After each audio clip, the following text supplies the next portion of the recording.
আমি আজকে আসছি বাংলাদেশের ঐতিহাসিক স্থান কান্তজির মন্দিরে। এটি দিনাজপুর জেলার কাহারোল থানায় অবস্থিত। আমার সাথে সাথে আপনারাও ঘুরে দেখুন কান্তজির মন্দিরের বিভিন্ন নিদর্শন।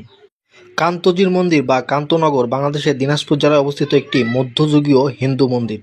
মহারাজা প্রাণনাথ রায় মন্দিরটি ও শ্রীকৃষ্ণ ও তার স্ত্রী রোক্মিণীকে উৎসর্গ করে নির্মাণ করেন।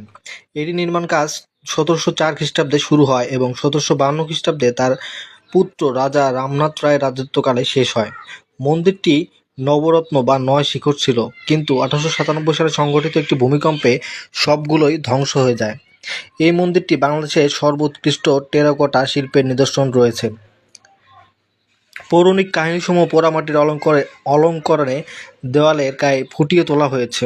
মন্দিরটি সুদূর প্যারিস থেকে নির্মাণ শিল্পীদের আনা হয়েছিল এই মন্দিরের নির্মাণ এবং সৌন্দর্য বর্ধনের জন্য।